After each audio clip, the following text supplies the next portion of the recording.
मैं दुर्गेश अग्रवाल, सांसद प्रतिनिधि Agarwal selection house Chhatari, Bharatiya Janata party की प्रचंड जीत एवं समस्त क्षेत्र व नगरवासियों को मेरी तरफ से होली के पावन पर्व की हार्दिक बधाइयाँ एवं बहुत बहुत शुभकामनाएं।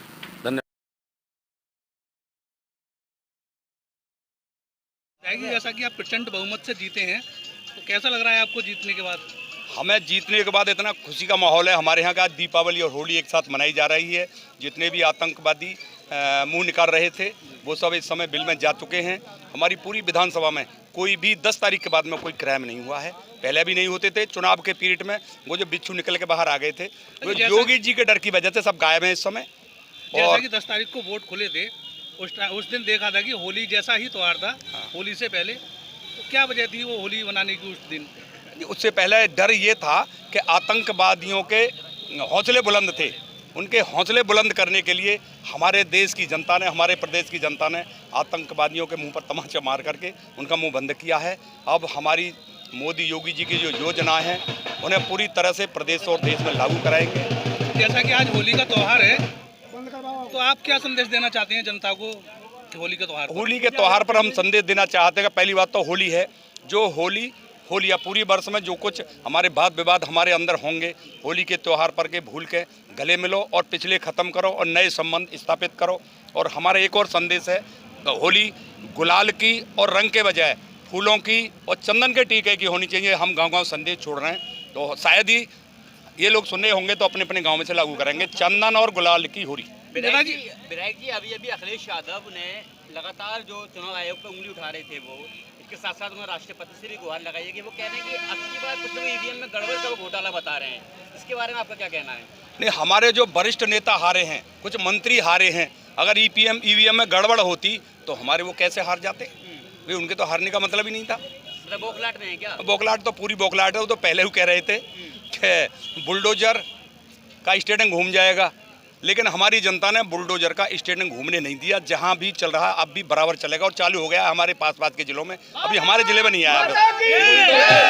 योगी जी का बुलडोजर चालू हो गया, आपका चालू हो गया। मेरठ में चालू है और मेरी सीमा बराबर ही है। मेरठ के बाद में जिला हमारा हापुड़ से है। अभी आप अपने क्षेत्र में क्या मतलब क्या ऐसा काम करेंगे जिससे कि युवाओं को फायदा हो या आपके क्षेत्र के लोगों को फायदा हो? क्या काम करेंगे? सबसे पहला तो मेरा ये रहेगा कार्य, जो हमारे प्रधानमंत्री जी कह चुके हैं कि गायों की व्यवस्था करनी है। 10 तारीख के बाद ऐसी योजना बनाएंगे जो कोई भी छुट्टा गाय रोड पर नहीं दिखेगी। मेरी अपनी विधानसभा के लिए मेरी गौशाला है, गौशाला चरागाह दोनों चीज़ें मेरी साथ साथ बन रही हैं।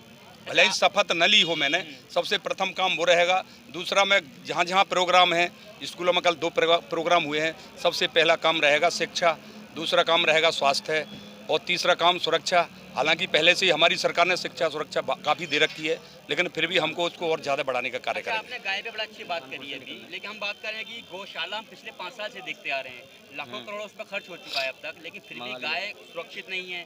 कभी हमें गौकशी कहीं सुनने को मिलती है। अभी हमने देखा, अभी कुछ हफ्ते पहले की बात थी, छतारी के अंदर एक कांड हुआ जिसके अंदर 8-10 गाय कटने का मामला आया था।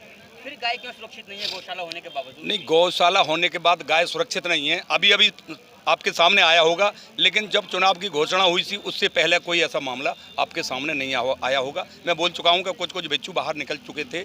10 तारीख के बाद सब गायब हैं। और आप कह रहे थे कि ना कि गौशालाओं की बढ़िया व्यवस्था।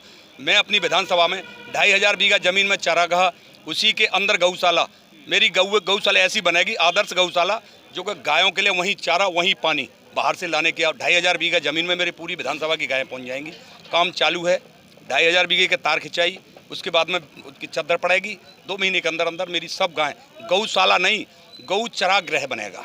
क्षेत्र लोगों को क्या मैसेज देना चाहते हैं? सुरक्षा का माहौल देना चाहते हैं, शिक्षा का माहौल बढ़िया देना चाहते हैं, भय मुक्त समाज हमारी योगी जी मोदी जी की सभी योजनाओं को लागू करना चाहते हैं। अच्छा, इस होली का त्योहार पे जैसे लोग मादक पदार्थों का सेवन करके घूमते हैं, तो उनके लिए क्या संदेश देना चाहते हैं? संदेश हमने आपको बताया था टीके की ही और चंदन का टीका। मादक पदार्थ पी कर घूमते हैं। अब देखो जी, अब पी के घूम रहे हैं, उनको धीरे धीरे खत्म कराएंगे, समझाएंगे। मेरा तो जब तक मैं विधायक नहीं था उससे पहले करीब 25 वर्ष पहले मेरा यही कार्य था। मैंने हजारों लोगों की शराब छुटाई है। मैंने काफ़ी लोगों की शराब छुटाने के बाद मेरे कार्यालय पे मेरे ही कार्यकर्ता बोले ये कुछ शराब चल सकती है। मैंने कहा विधायकी की टिकट वापस कर सकता हूँ, लेकिन शराब में लाखों लोगों को नहीं सिखाऊंगा। मैं एक आदर्श आदमी हूँ। शराब जुआ सट्टे के ऐप छुटाने का काम अब ताकत और ज़्यादा गति से करूँगा। बहुत अच्छा मैसेज दिया है आपने लोगों के लिए। थैंक यू जी, थैंक यू।